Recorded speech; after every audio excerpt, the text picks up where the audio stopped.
essay with sources, otherwise known as the research paper. Here I'm going to give you lots of advice and the assignment parameters so you know exactly what you need to do while you're working so hard.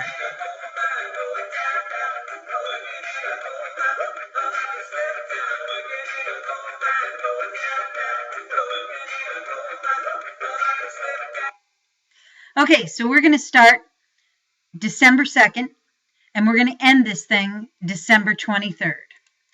The draft for peer review is due Monday, December 21st by the start of class. You must have a complete 10-page draft with Works Cited by Monday, December 21st. Your final copy is due 2 days later, December 23rd by 2:15 p.m. So let's look at the calendar. What we've got here, here's December 2nd. And so you've got a couple of days there. I know the play is that weekend. You've got a nice open Sunday there. You got a weird week of school here where you have a half day right in the middle. That'll give you some time to work. You got a full week of school there. And actually the 5-week grades I have to have in the 14th. Well, we won't worry about that for this project. And then you have 3 days before the paper's due. So really, you only have 1, 2, 3, 4, 5 and a half, 6, 7, 8, 9, 10, 11, 12, 13, 14, 15 and a half days of school. But you have 21 days from the 2nd to the 23rd, counting Saturday and Sunday. So you may need to work on the weekends. You will need to work on the weekends. So now, let's go over the Common Core state standards for grades 11 and 12 for this project. You want to write arguments to support claims in an analysis of substantive topics or text using valid reasoning and relevant and sufficient evidence. This is the key word here, substantive. It means worthy of study. You got to introduce precise, knowledgeable claims, establish the significance of that claim, distinguish it from alternate or opposing claims, and create an organization that logically sequences those claims, counterclaims, reasons, and evidence. You're going to want to develop the claims and counterclaims fairly and thoroughly, supplying the most relevant evidence for each, while pointing out the strengths and limitations of both in a manner that anticipates the audience's knowledge level, concerns, values, and possible biases. You also want to use words, phrases, and clauses as well as varied syntax to link the major sections of the text, create cohesion, and clarify the relationships between the claims and reasons, between the reasons and the evidence, and between claims and counterclaims. You also mostly want to establish and maintain a formal style. There is no I in this paper. There is no personal evidence from your own life. There is no opinion that starts with I. Since your name is on the top of the paper, everything is your opinion backed up by expert research, so we will not use I. Did I say that enough times? An objective tone while attending to the norms and conventions of the discipline in which you are writing, and that means all correct and proper citations. Provide a concluding statement or section that follows from and supports the argument presented. Finally, the purpose of this, it's a longer, more extensive piece of writing using sources and citations. For some of you, it's the first time you've written something this long.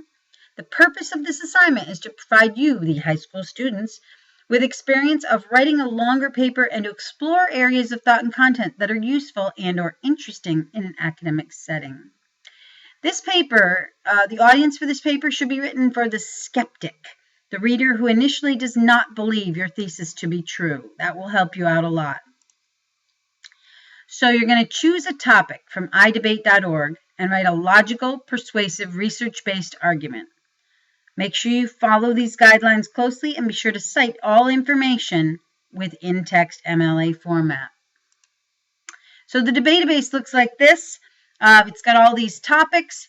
You can choose any one of those. Within those, you'll find several different topics in blue there, and they're phrased this house would or this house believes, because that's the way a debate is phrased. You don't use that in your paper. Within each one, you'll find points for and points against, as well as a little summary. You don't want to cite anything from idebate.org. You don't want to use anything verbatim from here, especially from the point and counterpoint. You just want to use these as ideas. Points for will give you both that point and what someone might say to go against it. And points against will do the same thing, what someone might say and what someone might say against it.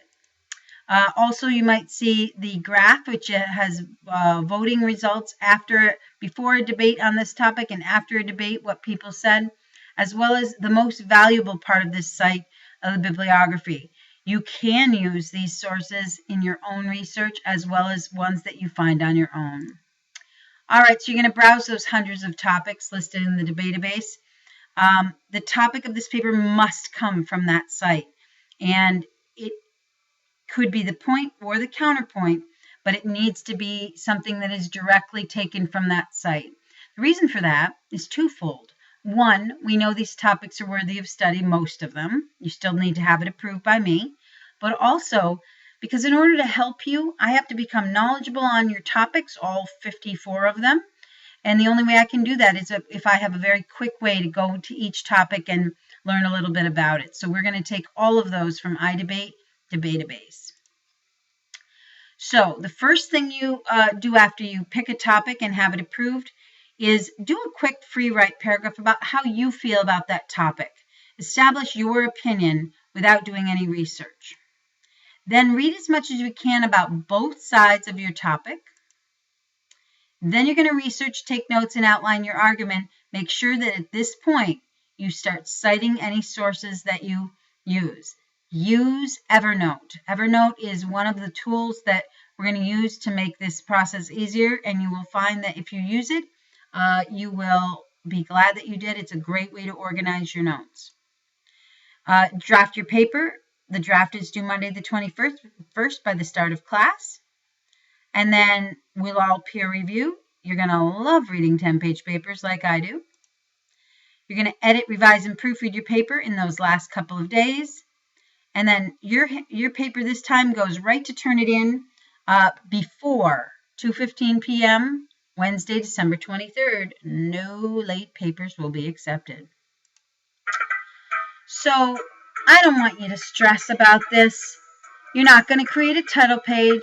You're going to use MLA formatting. We're going to go over all of this. But it must be typed. Times New Roman, 12-point font, double-spaced, 1-inch margins.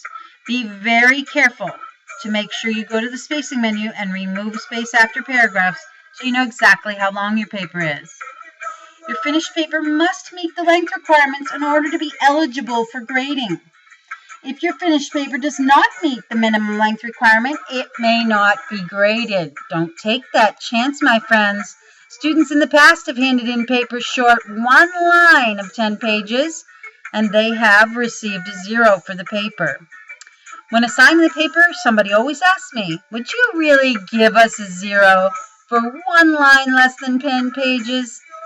I usually say, would you really take a 0 for one line less than 10 pages? For crying out loud, write one more line. The last page of your finished paper will be MLA formatted, works cited. All pages will have a header with page numbers, and of course, again, submit your finished paper to turn it in no later than Wednesday, December 23rd, 2:15 p.m.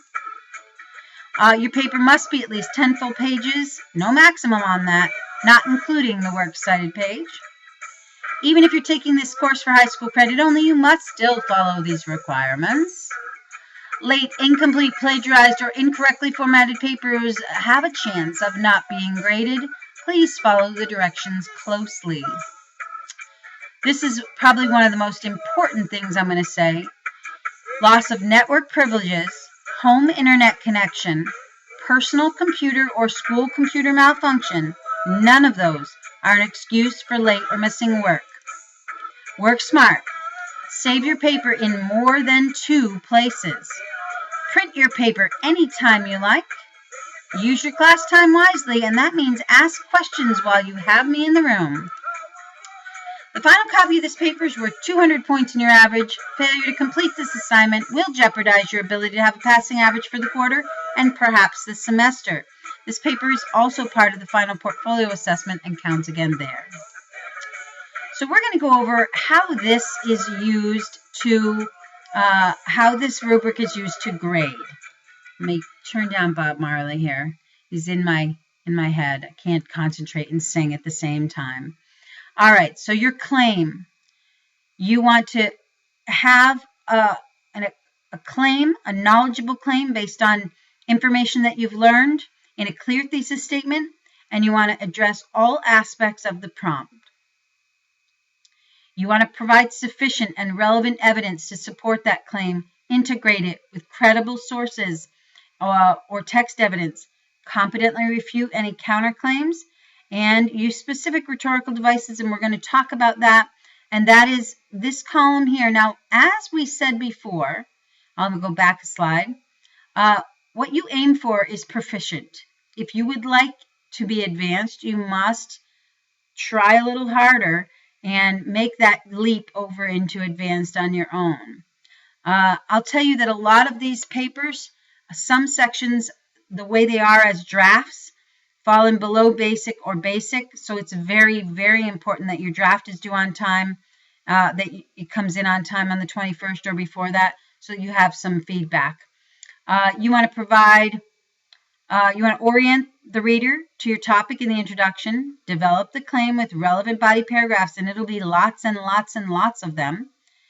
Provide a conclusion, use linking words and phrases and clauses within and between paragraphs, and make sure you have a logical progression. You're going to be able to get lots of points on this section by doing the outline.